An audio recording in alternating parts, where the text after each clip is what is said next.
বিবেকানন্দ কেন্দ্ৰ এনাল চিকিৎসালয়ৰ কাৰণে বিশেষ দিন আজি 28তম প্ৰতিষ্ঠা দিৱস তাৰ লগে লগে আজি দিনটো হ'ল ইণ্টাৰনেশ্যনেল নাৰ্ছেছ ডে নুমলীগড় শোধনাগাৰৰ এটা সৰু ৰুমৰ পৰা এই চিকিৎসালয়ৰ যাত্ৰা আৰম্ভ হৈছিলে এজন চিকিৎসক এগৰাকী সিস্টাৰ এগৰাকী ৱৰ্কাৰ লৈ পেলাই আজি আমাৰ চিকিৎসালয়খনৰ 100খন বিছনাযুক্ত যি চিকিৎসালয় সেই চিকিৎসালয়খন অকল জিলাৰে অন্যতম নহয় আমি ভাবো যে অসমৰ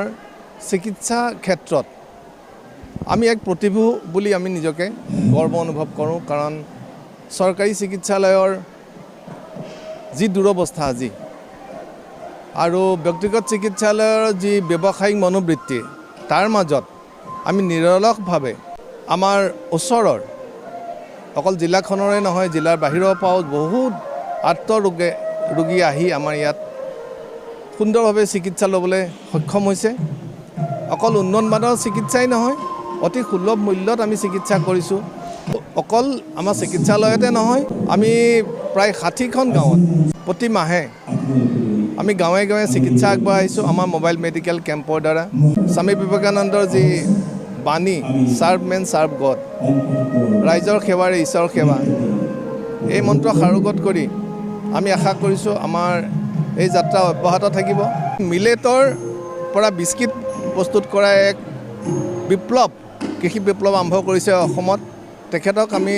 ৰাতিপুৱা সম্বৰ্ধনা জনাইছোঁ আমি আজি বোকাখাতৰ বিশেষভাৱে সক্ষম শিশুসকলৰ মাজত আমি মাজত গৈ তেওঁলোকৰ মাজত দিনটো অৱবাহিত কৰিছোঁ আৰু এতিয়া এটা সাংস্কৃতিক অনুষ্ঠান আমাৰ চিকিৎসালয়ৰ কৰ্মী আৰু তেওঁলোকৰ পৰিয়ালৰ দ্বাৰা এটা অনুষ্ঠান আয়োজন কৰিছোঁ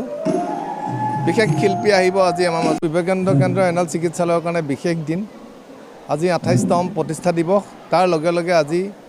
দিনটো হ'ল ইণ্টাৰনেশ্যনেল নাৰ্ছেছ ডে নুমলীগড় শোধনাগাৰৰ এটা সৰু ৰুমৰ পৰা এই চিকিৎসালয়ৰ যাত্ৰা আৰম্ভ হৈছিলে এজন চিকিৎসক এগৰাকী সিস্টাৰ এগৰাকী ৱৰ্কাৰ লৈ পেলাই আজি আমাৰ চিকিৎসালয়খনৰ 100খন বিছনাযুক্ত যি চিকিৎসালয় সেই চিকিৎসালয়খন অকল জিলাৰে অন্যতম নহয় আমি ভাবোঁ যে অসমৰ চিকিৎসা ক্ষেত্ৰত আমি এক প্ৰতিভূ বুলি আমি নিজকে গৰ্ব অনুভৱ কৰোঁ কাৰণ চৰকাৰী চিকিৎসালয়ৰ যি দুৰৱস্থা আজি আৰু ব্যক্তিগত চিকিৎসালয়ৰ যি ব্যৱসায়িক মনোবৃত্তি তাৰ মাজত আমি নিৰলসভাৱে আমাৰ ওচৰৰ অকল জিলাখনৰে নহয় জিলাৰ বাহিৰৰ পৰাও বহুত ৰোগী আহি আমাৰ ইয়াত সুন্দৰভাৱে চিকিৎসা ল'বলৈ সক্ষম হৈছে অকল উন্নতমানৰ চিকিৎসাই নহয় অতি সুলভ মূল্যত আমি চিকিৎসা কৰিছোঁ অকল আমাৰ চিকিৎসালয়তে নহয় আমি প্ৰায় 60খন গাঁৱত প্ৰতি মাহে আমি গাঁৱে গাঁৱে চিকিৎসা আগবঢ়াইছোঁ আমাৰ মোবাইল মেডিকেল কেম্পৰ দ্বাৰা স্বামী বিবেকানন্দৰ যি বাণী চাৰ্ভ মেন চাৰ্ভ গড ৰাইজৰ সেৱাৰে ঈশ্বৰৰ সেৱা এই মন্ত্ৰ সাৰোগত কৰি আমি আশা কৰিছোঁ আমাৰ এই যাত্ৰা অব্যাহত থাকিব মিলেটৰ পৰা বিস্কিট প্ৰস্তুত কৰা এক বিপ্লৱ কৃষি বিপ্লৱ আৰম্ভ কৰিছে অসমত তেখেতক আমি ৰাতিপুৱা সম্বৰ্ধনা জনাইছোঁ আমি আজি বোকাখাতৰ বিশেষভাৱে সক্ষম শিশুসকলৰ মাজত আমি মাজত গৈ তেওঁলোকৰ মাজত দিনটো অৱবাহিত কৰিছোঁ আৰু এতিয়া এটা সাংস্কৃতিক অনুষ্ঠান আমাৰ চিকিৎসালয়ৰ কৰ্মী আৰু তেওঁলোকৰ পৰিয়ালৰ দ্বাৰা এটা অনুষ্ঠান আয়োজন কৰিছোঁ বিশেষ শিল্পী আহিব আজি আমাৰ মাজত যিকোনো খবৰৰ বাবে যোগাযোগ কৰক আমাৰ এই নম্বৰত